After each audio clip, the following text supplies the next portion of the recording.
దీనికి ఉదాహరణ ప్రతి అక్క చెల్లెమ్మను నేను కోరుతా ఉన్నాను. మీ బ్యాంకులకు మీరు వెళ్ళండి, వెళ్ళి బ్యాంకు మేనేజర్లతో మీరు అడగండి, మా బ్యాంక్ అకౌంట్కు సంబంధించి 10 సంవత్సరాలకు సంబంధించిన డేటా ఇవ్వండి అని. చంద్రబాబు నాయుడు గారు 5 సంవత్సరాలకు సంబంధించిన డేటా, మన ప్రభుత్వానికి సంబంధించిన ఈ 5 సంవత్సరాలకు సంబంధించిన డేటా కూడా అడగండి. ఈ 10 సంవత్సరాల డేటాను ఒక్కసారి చూసుకోమని కోరుతా ఉన్నా అక్క చెల్లెమ్మలను. ప్రతి అక్క చెల్లెమ్మను అడుగుతా ఉన్నా, చంద్రబాబు నాయుడు గారు 5 సంవత్సరాల డేటాను ఒక్కసారి చూస్తే మీ బ్యాంక్ అకౌంట్కు కనీసం ₹1 అయినా కూడా పంపించినాడా అని చెప్పి నేను అడుగుతా ఉన్నాను మిమ్మల్ని అందరినీ కూడా. నేను ఇలా రెండు చేతులు పైకెత్తారు, ఇలా ఇలా ఇలా ఇలా ఇలా ఇలా ఇలా ఇలా ఇలా ఇలా ఇలా ఇలా ఇలా ఇలా ఇలా. అదే మీ బిడ్డ ప్రభుత్వంలో ఈ 5 సంవత్సరాలకు సంబంధించిన బ్యాంక్ అకౌంట్ డీటెయిల్స్ మీరు గన చూస్తే ఎన్ని లక్షల రూపాయలు మీ బిడ్డ ప్రభుత్వంలో నేరుగా మీ చేతికే వచ్చింది అనేది కూడా కనిపిస్తాయి అని కూడా చెప్పడానికి గర్వపడతా ఉన్నాను. గతంలో ఎప్పుడూ జరగని విధంగా జరుగుతా ఉంది.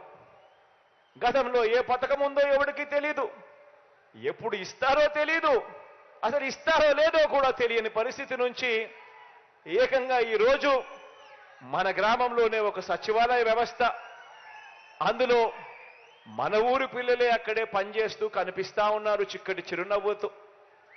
ప్రతి 50 ఇళ్లకు 60 ఇళ్లకు ఒక వాలంటీర్, ఆ చెల్లెమ్మ ఆ తమ్ముడు ఇరుగు పొరుగు మన ఇంటి వారే, వాళ్ళే మన ఇంటి దగ్గరికి వచ్చి చిక్కటి చిరునవ్వుతో, అది 1వ తారీఖున ఉదయాన ఆదివారమైనా సెలవు దినమైనా కూడా ఏమాత్రం లెక్క చేయకుండా చిక్కటి చిరునవ్వులతోనే ఇంటికొచ్చి ఇంట్లో మీ మనవడిగా, ఇంట్లో మీ మనవరాలిలా మీ కుటుంబ అవసరాలకన్నిటికీ కూడా తోడుగా ఉంటూ లంచాలు లేకుండా వివక్ష లేకుండా ఈరోజు ప్రతి పథకము కూడా ప్రతి ఒక్క చెల్లెమ్మ కుటుంబానికి అందుతా ఉందనంటే అది కేవలం ఈ 58 నెలల కాలంలోనే మాత్రమే జరుగుతా ఉంది అన్నది ప్రతి అక్క చెల్లెమ్మ కుటుంబాన్ని కూడా గమనించమని చెప్పి కోరుతా ఉన్నా.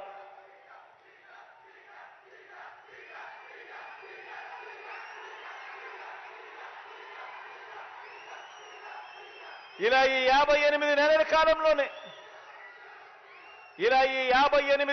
కాలంలోనే ఎప్పుడూ జరగని విధంగా, ఎప్పుడూ చూడని విధంగా ఏకంగా 2,70,000 కోట్ల రూపాయలు, 2,70,000 కోట్ల రూపాయలు నేరుగా మీ బిడ్డ బటన్ నొక్కడం, నా అక్క చెల్లెమ్మల కుటుంబాల ఖాతాల్లోకి నేరుగా వెళ్ళిపోవడం. ఎప్పుడు జరగని విధంగా అడుగులు పడిన పరిస్థితులు ఇప్పుడే కనిపిస్తా ఉన్నాయి. ఈ 2,70,000 కోట్ల రూపాయలలో అక్షరాల 1,89,000 కోట్ల రూపాయలు నా అక్క చెల్లెమ్మలకే నేరుగా వారి ఖాతాల్లోకే వెళ్ళిపోయిన పరిస్థితి కూడా కనిపిస్తా ఉంది. ఆలోచన చేయమని అడుగుతా ఉన్నాను. ఎప్పుడు జరగని విధంగా తేడాను గమనించమని అడుగుతా ఉన్నాను. మహిళా సాధికారత పరంగా ఎన్నికల ప్రణాళికలో మీ బిడ్డ 5 సంవత్సరాల కిందట ఎన్నికల మేనిఫెస్టో అని చెప్పి ఎన్నికల ప్రణాళిక రిలీజ్ చేసి, ఆ ఎన్నిక ప్రణాళికలు ఏదైతే హామీలు ఇచ్చామో ఆ హామీలన్నీ కూడా ఒక భగవద్గీత గాను, ఒక బైబిల్ గాను, ఒక ఖురాన్ గాను భావిస్తూ ఆ మేనిఫెస్టోలో చెప్పిన ఏకంగా 99% హామీలను అమలు చేసి ఈరోజు ఆ మేనిఫెస్టో తీసుకొని నేరుగా మీ ఇంటి దగ్గరికి వచ్చి ప్రతి అక్క చెల్లెమ్మకు ఆ మేనిఫెస్టో చూపించి మన ప్రజాప్రతినిధులు అక్క చెల్లెమ్మ మీరే చూడండి, ఎన్నికలప్పుడు జగనన్న ఇది చెప్పాడు, ఎన్నికలు అయ్యాయి, 58 నెలలు అయ్యాయి, ఇందులో చెప్పిన ప్రతి ఒక్కటి కూడా చేసి చూపించాడు చూడండమ్మా అని చెప్పి మీ ఇంటికే వచ్చి మీకే మేనిఫెస్టో ఇచ్చి మీరే టిక్కు పెట్టండి అని చెప్పి ధైర్యంగా చిత్తశుద్ధితో నిబద్ధతతో మీ ఇంటి గడప తట్టగలిగిన పరిస్థితి ఏ పార్టీకైనా ఉంది అనంటే అది ఒక్క వైఎస్ఆర్ కాంగ్రెస్ పార్టీకి మాత్రమే ఉంది అని కూడా చెప్పడానికి గర్వపడతా ఉన్నాను. మేనిఫెస్టో అంటే చెత్తబుట్టలో వేసే, ఎన్నికలప్పుడు ప్రజలను మోసం చేయడం, ఎన్నికలప్పుడు రంగురంగుల హామీలు ఇవ్వడం, ఇచ్చిన తర్వాత దానిని చెత్తబుట్టలో వేయడం అనే సాంప్రదాయాన్ని మారుస్తూ ఎన్నికల ప్రణాళికనంటే ఒక బైబిల్ అని, ఒక భగవద్గీత అని, ఒక ఖురాన్ అని దానిని భావిస్తూ విశ్వసనీయత అన్న పదానికి అర్థం తీసుకురావడం ఎప్పుడు జరిగింది అనంటే అది కేవలం మీ బిడ్డ ముఖ్యమంత్రి అయిన తర్వాత మాత్రమే జరిగింది అని కూడా చెప్పడానికి గర్వపడతా ఉన్నాను మీ బిడ్డగా.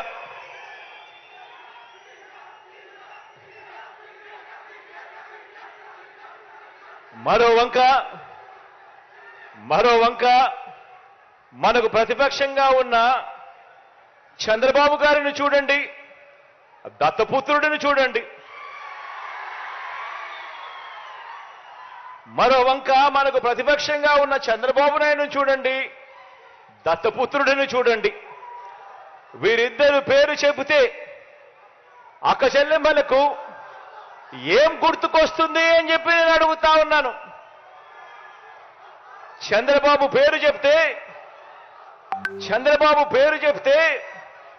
14 సంవత్సరాలు ముఖ్యమంత్రిగా ఉన్న వ్యక్తి, 3 సార్లు సీఎం అయిన వ్యక్తి, ఇటువంటి వ్యక్తి పేరు చంద్రబాబు నాయుడు గారి పేరు చెప్తే అక్క చెల్లెమ్మలకు గుర్తొచ్చేది ఏమిటి అని అంటే బాబు చేసిన వంచనలు గుర్తుకొస్తాయి. పొదుపు సంఘాల్లో ఉన్న అక్క చెల్లెమ్మలకు ఏం గుర్తుకొస్తుంది అని అంటే చంద్రబాబు చేసిన దగా గుర్తుకొస్తుంది అని కూడా ఈ సందర్భంగా తెలియజేస్తా ఉన్నా. చంద్రబాబు నాయుడు గారి పేరు చెప్తే ఆయన చేసిన ఒక్కటంటే ఒక్క మంచి గుర్తుకు రాదు. ఆయన పేరు చెప్తే ఒక్కటంటే ఒక్క మంచి స్కీము కూడా గుర్తుకు రాని పరిస్థితి చంద్రబాబు నాయుడు గారిదైతే, ఇక దత్తపుత్రుడి పేరు చెబితే ఏం గుర్తుకొస్తుందో తెలుసా? నా అక్క చెల్లెమ్మలకు దత్తపుత్రుడి పేరు చెబితే వివాహ వ్యవస్థను భ్రష్టు పట్టించే ఓ మోసగాడు గుర్తుకొస్తాడు. 5 సంవత్సరాలకు ఒకసారి కారును మార్చినట్టుగా భార్యలను మార్చే ఒక మ్యారేజ్ స్టారు ఓ వంచకుడు గుర్తుకు వస్తాడు దత్తపుత్రుడి పేరు చెబితే. ఆలోచన చేయమని అడుగుతా ఉన్నా. ఒకరికి విశ్వసనీయత లేదు, మరొకరికి విలువలు లేవు. ఈ విశ్వసనీయత లేని, ఈ విలువలు లేని వీరు, ఈ విశ్వసనీయత లేని, ఈ విలువలు లేని వీరు 3 పార్టీలుగా ఇవాళ కూటమిగా ఏర్పడి, 3 పార్టీలుగా కూటమిగా ఈరోజు ఏర్పడి, ఈరోజు మీ బిడ్డ మీదకి యుద్ధానికి వస్తున్నారు. కాదు, మీ బిడ్డ మీదకి రాదు, మీ బిడ్డ మీదకి కాదు యుద్ధానికి వీళ్ళు వచ్చేది. 3 పార్టీలుగా వీళ్ళు కూటమిగా ఏర్పడి పేదవాడి భవిష్యత్ మీదకి వీళ్ళు యుద్ధానికి వస్తా ఉన్నారు. ఇదే ముగ్గురు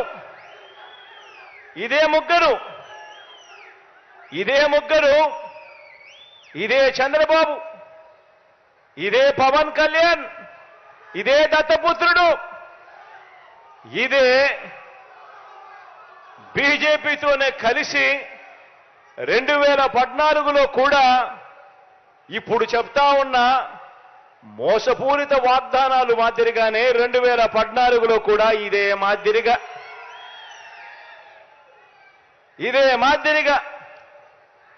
2014లో కూడా ఎన్నికలప్పుడు ఇదే ముగ్గురు ఒకటయ్యారు. ఇదే ముగ్గురు ఒకే స్టేజ్ మీద కూర్చున్నారు. ఇదే ముగ్గురు ఒక కూటమిగా ఏర్పడ్డారు.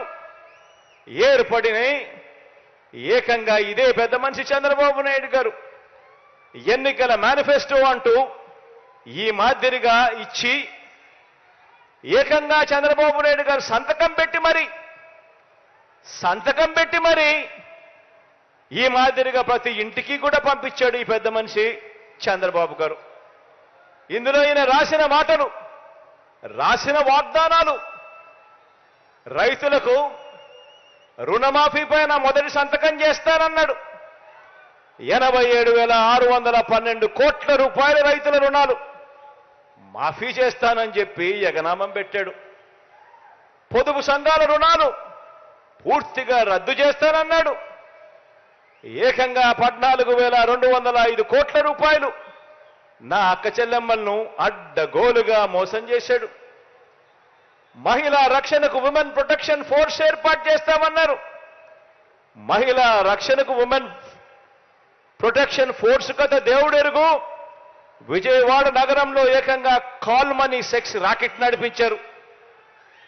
ఆడబిడ్డ పుట్టిన వెంటనే మహాలక్ష్మి పథకం కింద 25,000 రూపాయలు ప్రతి అక్క చెల్లెమ్మ కుటుంబ ఖాతాల్లోకి వేస్తాను. ఆడపాప పుట్టిన వెంటనే అని చెప్పి వారి బ్యాంక్ అకౌంట్లో డిపాజిట్ చేస్తాను అని మహాలక్ష్మి అనే పేరు పెట్టాడు. ఒక్కరికైనా కూడా ఆడపిల్ల పుట్టినప్పుడు మీకు తెలిసిన వ్యక్తులకు కానీ, నీకు తెలిసిన అక్క చెల్లెమ్మలకు కానీ ఒక్కరికైనా వాడు ఆడపిల్లలు పుట్టినప్పుడు 25,000 రూపాయలు వాళ్ళ బ్యాంక్ అకౌంట్లోకి డిపాజిట్ చేసినాడా అని అడుగుతాను నేను. ఇలా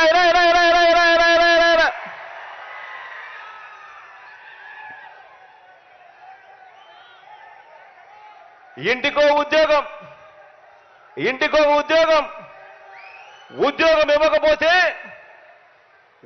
ఇవ్వకపోతే ప్రతి ఇంటికి 2,000 రూపాయలు నిరుద్యోగ భృతి అంటే సంవత్సరానికి 24,000.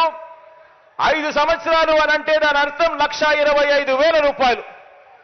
ఒక్కరికైనా ఇచ్చాడా అని అడుగుతా ఉన్నా నేను మిమ్మల్ని అందరినీ కూడా. ఇలా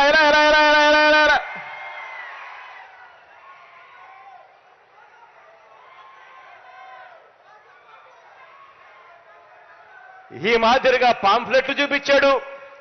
రాష్ట్రాన్ని శ్రీలంక చేస్తారన్నాడు, రాష్ట్రాన్ని సింగపూర్ చేస్తారన్నాడు.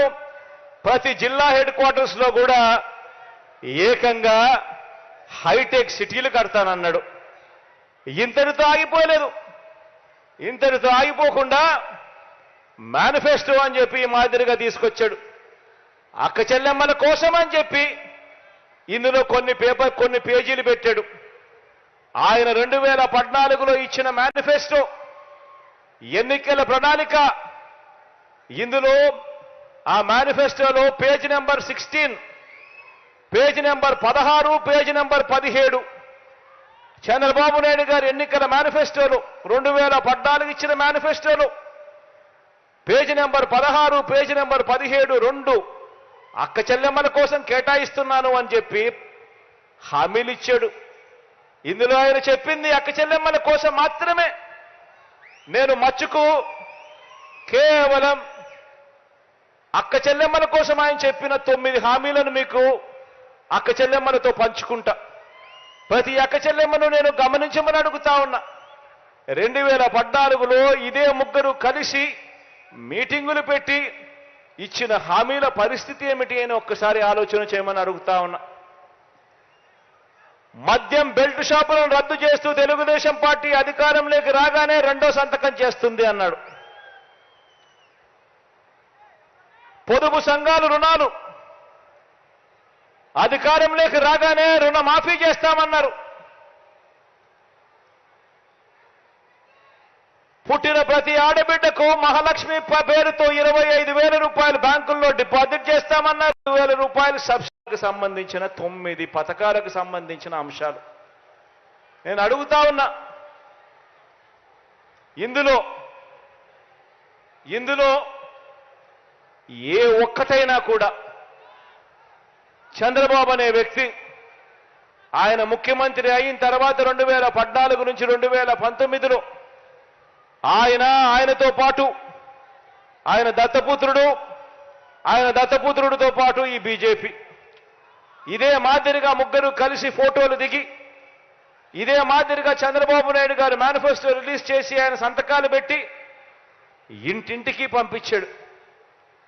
ఒక్కటంటే ఒక్కటైనా కూడా చేశాడా అని అడుగుతా ఉన్నాం మిమ్మల్ని అందరినీ. రెండు చేతులు ఇలా పైకెత్తాల, ఇలా ఇలా ఇలా ఇలా ఇలా ఇలా ఇలా ఇలా ఇలా ఇలా ఇలా ఇలా ఇలా ఇలా. మరి నేను మిమ్మల్ని అందరినీ అడిగేది ఒక్కటే, ఇంతటి దారుణంగా మోసం చేస్తా ఉన్న ఈ వ్యక్తులకు, ఇంతటి అన్యాయంగా మోసం చేస్తా ఉన్న ఈ వ్యక్తులకు, ఇలాంటి వ్యక్తులకు మనం మళ్ళీ వచ్చే ఎన్నికల్లో మళ్ళీ మనల్ని మోసం చేస్తూ, మళ్ళీ రంగురంగుల మేనిఫెస్టో అని చెప్పి పేర్లు చెబుతూ, మళ్ళీ మోసం చేసేందుకు ప్రతి ఇంటికి కూడా కేజీ బంగారం ఇస్తామని చెబుతూ, మళ్ళీ మోసం చేసేందుకు ప్రతి ఇంటికి బెంజ్ కారు కొనిస్తామని వాళ్ళు చెబుతూ, మళ్ళీ ఇలాంటి మోసాలన్నీ చేస్తూ, మళ్ళీ రంగురంగుల మేనిఫెస్టో వీళ్ళు ఇస్తే, ఇలాంటి మోసాలను నమ్మడం ధర్మమేనా, న్యాయమేనా అని అడుగుతా ఉన్నా. నేను ఆలోచన చేయమని అడుగుతా ఉన్నా.